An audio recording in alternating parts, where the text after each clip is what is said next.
Hello, beautiful people. Welcome to another brand new episode of the ITU Forex class. In this week's episode, we're actually going to be talking about three things that are very, very important in trading, which a lot of inexperienced traders and struggling intermediate traders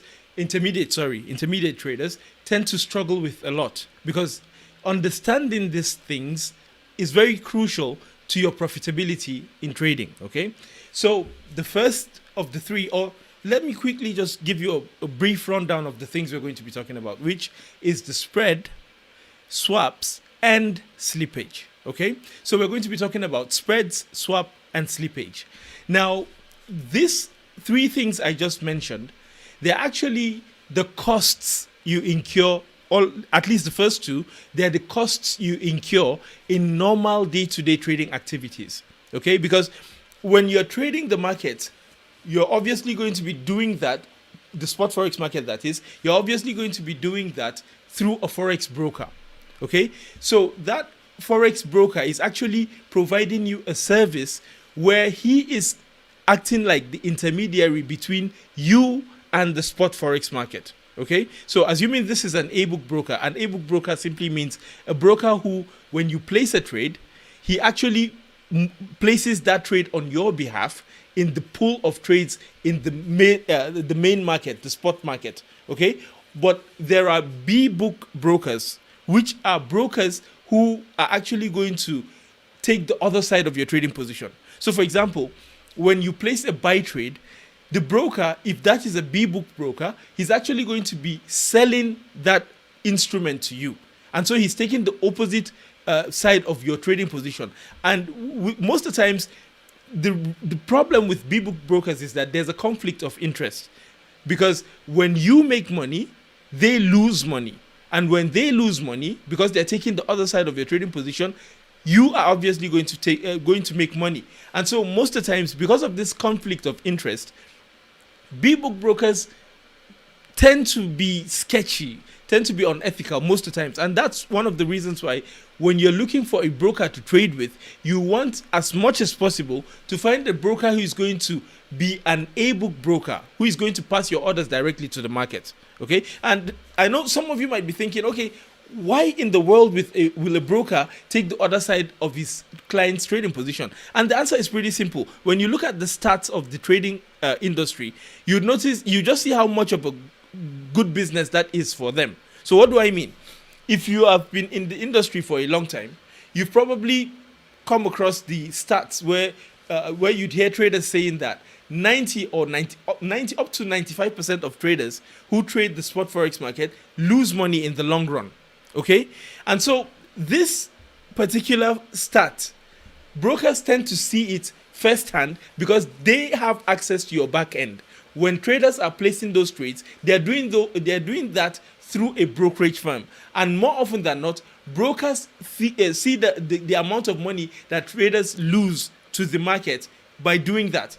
And so it's just good business on their part for them to take the opposite side of their client's trading position, because over 90% of the clients that are going to be trading with them are usually going to lose that money.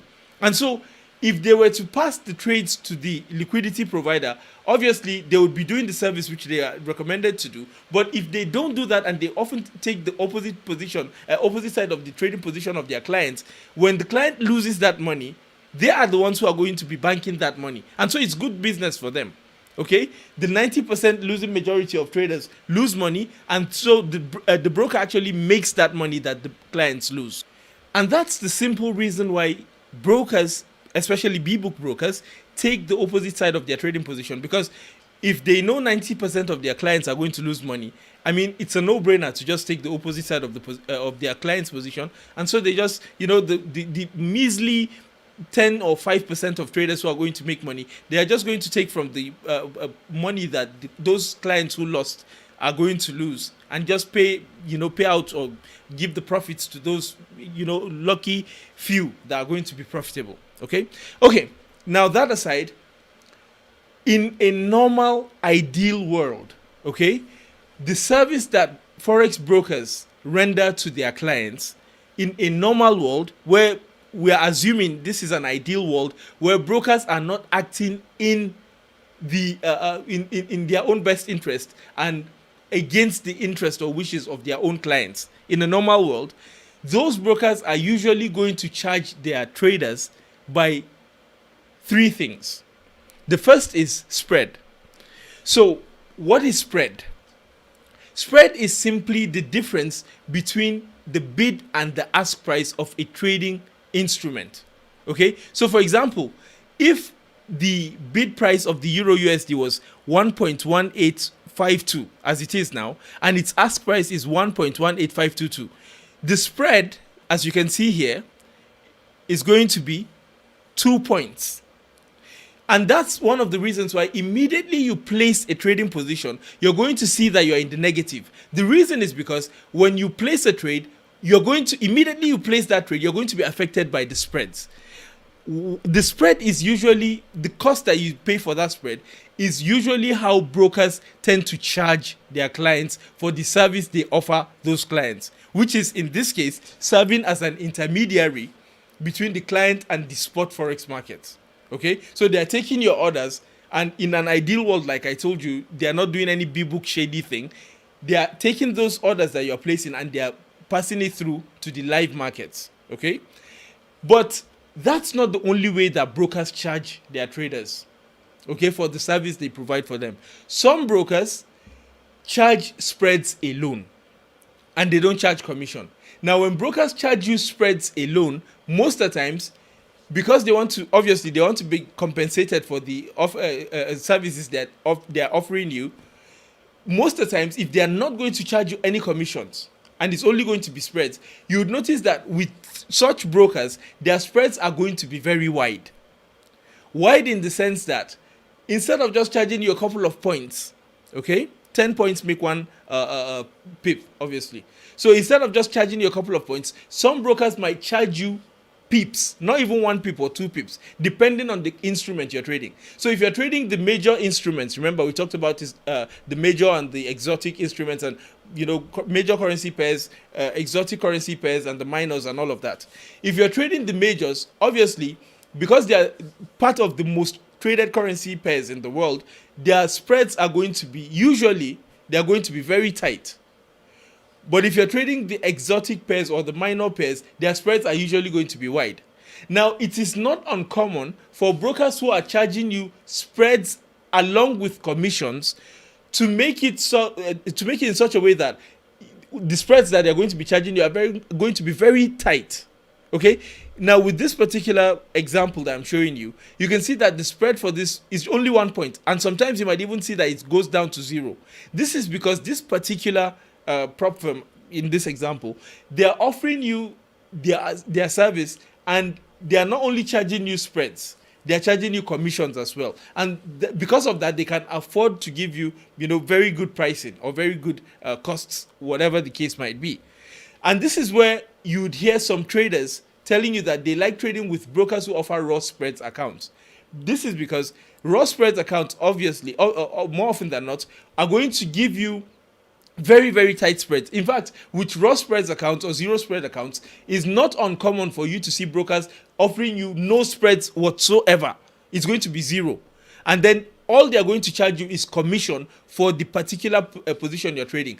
Some traders, some brokers, depending on the currency pair you're trading, they'll charge you something like, let's say $5 per lot, per standard lot of the instrument you're trading. So if you're trading like one standard lot of the Euro USD currency pair, they might just charge you $5 per round term.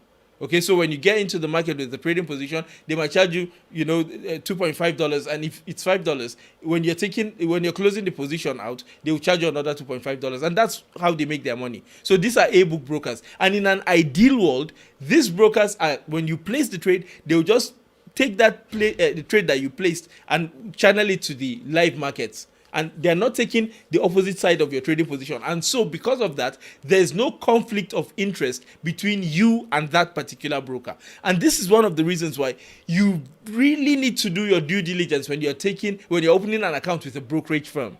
The reason is because if you open an account with a brokerage firm which is acting as a B-book broker, because there's this conflict of interest, meaning when you place a trade, they're taking the opposite side of your trading position, and so when you make money, they lose money, and when they lose money, you make money. When you trade with that type of broker, it is in the broker's best interest for him to give you all sorts of bad trading conditions so that you'd lose that money and you'd make the money that you lose. And so you need to be very, very careful. This is part of the things that traders don't know because they are busy looking for the holy grail trading strategy to trade. Let me tell you something. You could have the holy grail trading strategy, but if you're not careful and if you don't factor in the cost of live trading, then you might cost of live trading, obviously, by spreads, swaps, commissions, and the other things we're going to slippage and the things we're going to be talking about as we progress through this class. You might have a profitable trading strategy, but because of the cost of the trades that you're placing, then you might obviously not even be able to make anything at the end of the day.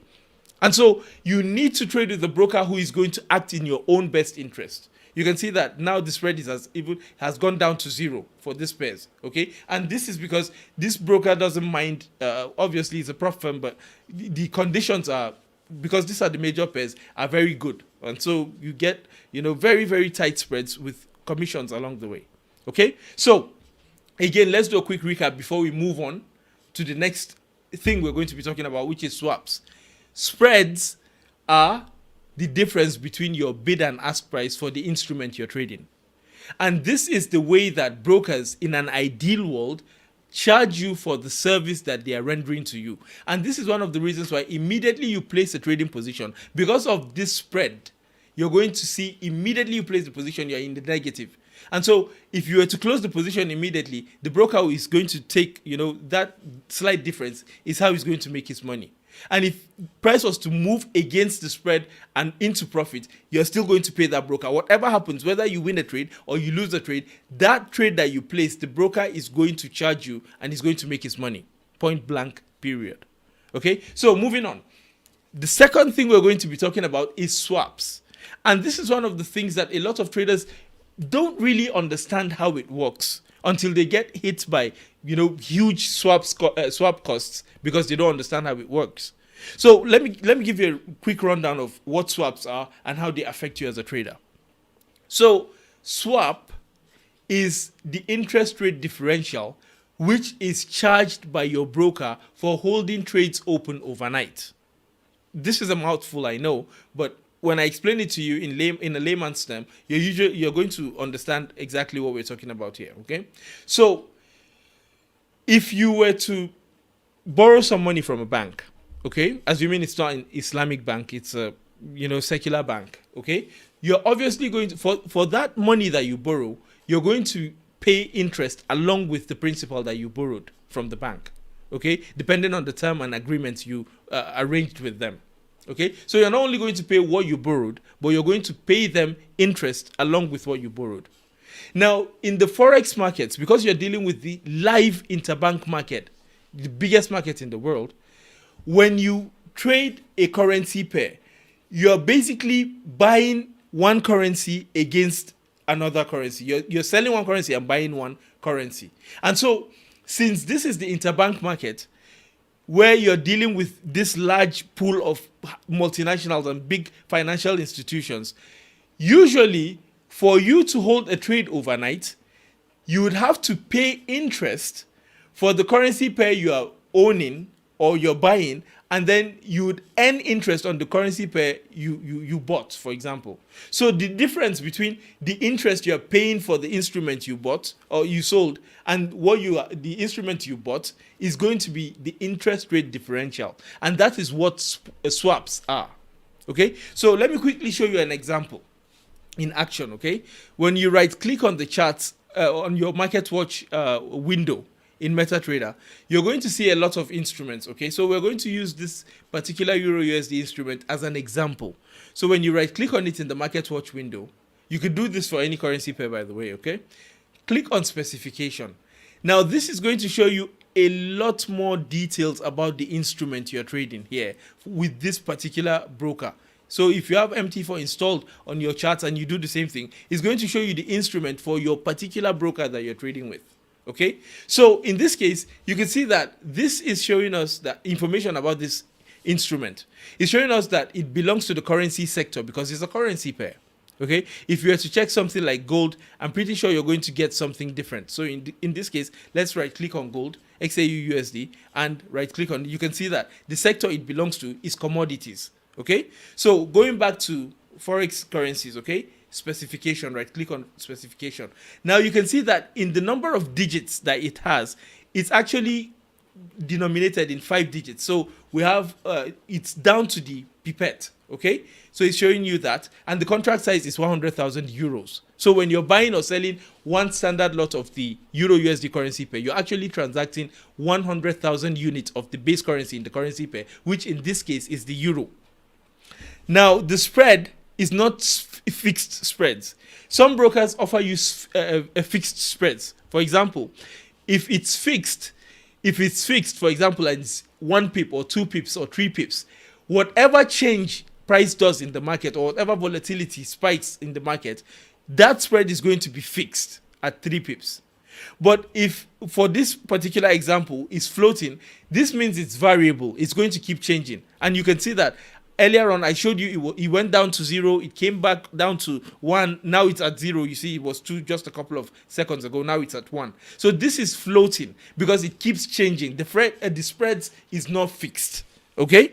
Now moving on, you can see that the margin currency is euro. Profit currency, that's when you make a profit or a loss on the trade, is in USD because the account is denominated in USD. These are all informations about the currency pair. But what I want to draw your attention to is this thing right here, these two. We have swap long and swap short. What this simply means is that if you're trading one standard lot of the Euro USD currency pair, for example, if you're going long, if you hold an open position on the Euro USD overnight and it goes overnight, okay, you are going to pay $12.07 for holding that position open if you're trading one standard lot of the pair. That's in addition to whether the loss that you have on the pair or the profits that you have. If your account is not an Islamic account, it's a standard Forex trading account, you are going to have to pay this amount, which is $12.70. Okay, and a lot of traders who are beginners don't know this. They might just, start trading and they find a trading strategy that they like. Maybe it's a swing trading strategy. Obviously, if it's a swing trading strategy, you're going to be holding trades overnight a lot, because swing trading by definition is where you are going to open your trading position and it's going to last more than one trading session or one trading day. Okay, and so effectively you're going to hold trades for many days at a time. And so if you're going to be swing trading, it's very important for you to understand how spreads, how swaps are going to affect your trading position. So if you were long on this currency pair, you're going to be paying $12.70 for every single day you hold that position open. And if you went short on the currency pair, again in this case, you're going to be paying $3.40 for holding that trading position, one standard lot of that trading position overnight. And if you're to trade more than one standard lot, let's say you're trading something like 10 standard lots, then just the swap alone is going to cost you, if you're long on this currency pair, for example, if you're trading 10 standard lots, just the swap alone is going to cost you around $127 every single day you hold that trading position open. And so you see how it adds up, And if you don't factor all these key things into your trading, then you're going to have a very difficult time, or you're going to have a rude awakening when you get hit by all sorts of fees, okay, swap charges and your spreads and your commissions and all of this, without even you making money on the trade. Or it's going to compound on your losing trades. So for example, you might have done your proper risk management calculation, and let's say you are risking 1% of your trading account capital on every trade you take. Okay, you've done the calculation. But then, because you didn't factor the effects of swaps on your trading position, and you hold that trading position overnight because you're using a swing trading strategy for a couple of days, then you might end up risking much more than that 1% if you hold that trade for a long time, for days at a time. And then eventually, if you don't factor in swaps and commissions and all of this, you might end up losing much more than 1% that you set out to lose. So you need to understand all of these things and try to work around them. If you don't want to pay swaps and you want to hold trades overnight because you're trading with a swing trading strategy, for example, then you can opt for Islamic account, a swap-free account. That's what they are called. Okay? So the first way that brokers charge you, like I told you, for the services they provide to you is by charging you spreads and commissions. The second way is when you hold trades overnight, and that's through swaps. So they're going to charge you swaps overnight. There are instruments where you're going to, instead of your swap long and your swap short being negative, one might be positive and one might be negative. And so effectively, you might get, the interest rate differential might be positive, but again, it's not worth it.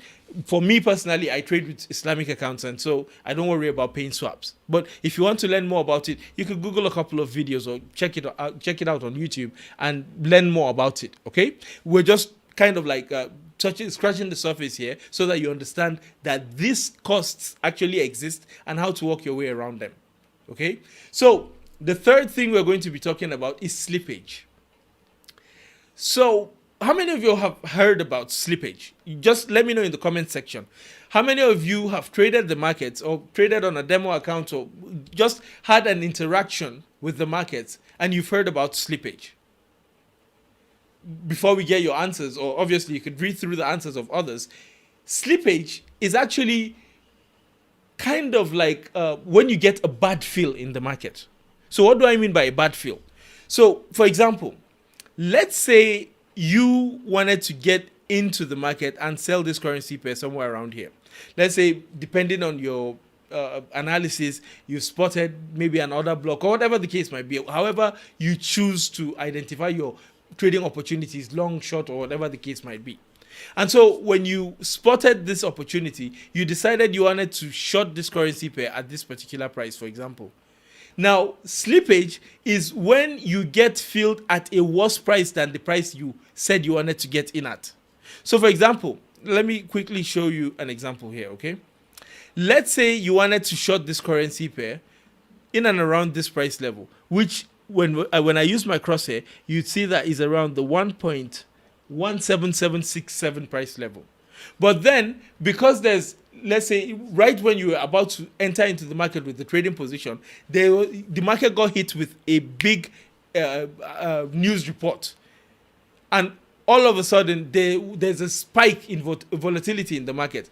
Because of this, the spreads are going to widen significantly because of this, okay? And when this happens, instead of you getting your sell trading position or your short trading position that you clicked on at the price that you wanted to get in at, you might get filled at a much worse price than the price you wanted to get in at because of this slippage. This is what is meant by slippage. So you wanted to enter into the market with your trading position at a particular price, but because there was high volatility in the market because of some, economic reports or news release or geopolitical event or whatever the case might be, you got filled at a much worse price.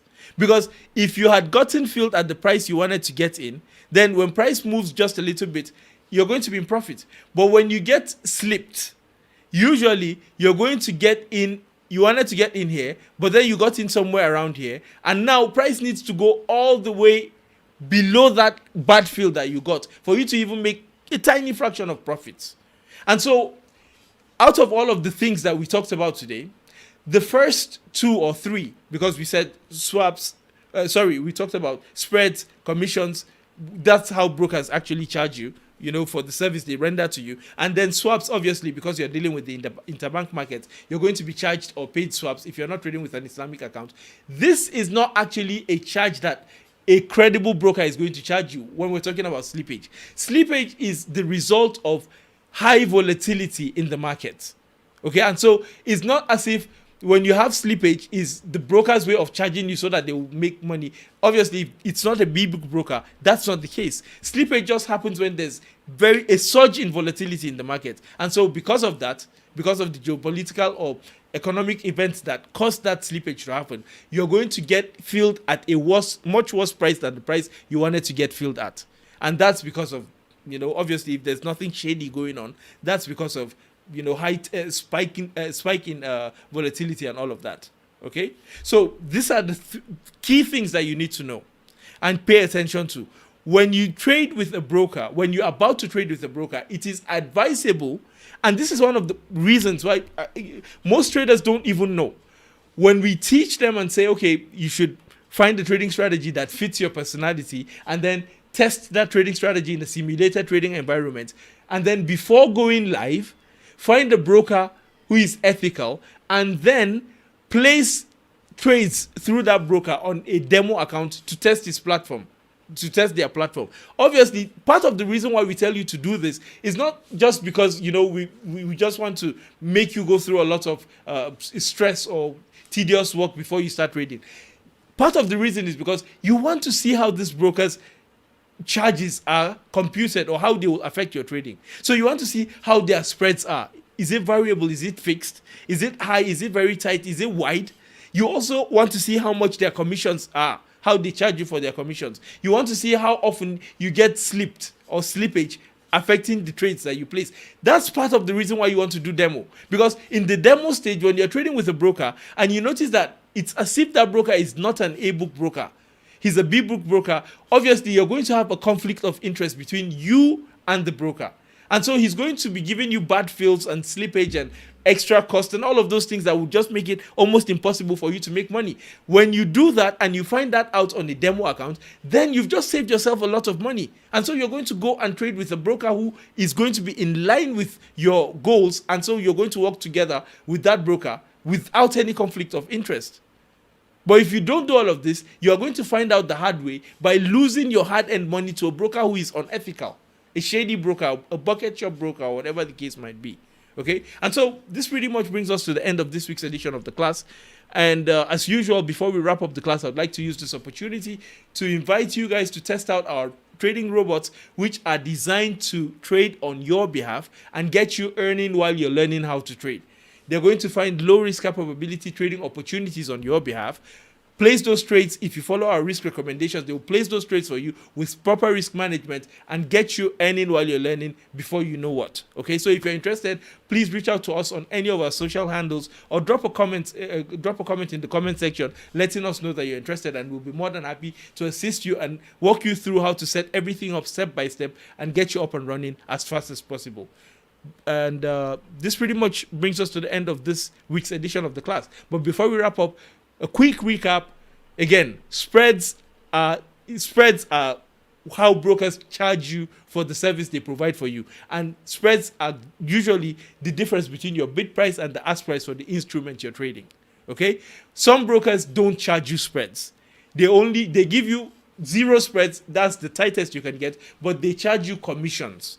And this type of brokers, they're ideal for traders who are scalpers, for example, because when you're scalping, you're just in and out of the market aiming for very small pips. You just want to make maybe 1 or 2 pips and you're out of the market. When you find a broker that is charging you zero spreads, that is going to be best for scalpers, because scalpers can afford to, they'll prefer to pay commissions than get bad spreads, because as soon as they enter into the market, if it's zero spreads, if price just moves just a point in their favor and they're trading with, proper risk management, they're going to make a profit from that, and they'll more than pay for that commission, without any stress. But swing traders, on the other hand, most of the time swing traders are not too worried about paying a little bit of spreads, because their positions obviously they're aiming for hundreds of pips at a time, or much more than that, okay? Or day traders, for example. The next one is, we talked about swaps. This is the interest rate differential that you pay or you get paid by a broker for owning or holding a trading position open overnight. And then the last one is slippage. Any broker that just keeps giving you slippage for every trade you place or whatever, that's a bad look. And so you don't want to trade with that broker, because obviously there's something shady going around. If it's not news time and there's no high volatility in the market, but your broker just keeps slipping you at a very bad price, then that broker is not having his interest aligned with yours. So it will be much better for you to find a reputable broker who is going to be booking your trading positions and not taking the other sides of your trade. And so with all that said, I thank you very much for taking time out of your busy schedules to come to this class and being as engaging and interactive as you have always been. And I look forward to seeing you guys in next week's edition of the class. I sincerely appreciate your support and your enthusiasm in learning and trying to improve as a professional trader, getting profitable day by day. So I look forward to seeing you guys in next week's edition of the class. And once again, God bless you all. Have a wonderful rest of your week and go out there and crush the markets, okay? Go out there and change your financial stations by applying what you learn in the markets, okay? Thank you, and I look forward to seeing you guys in next week's edition.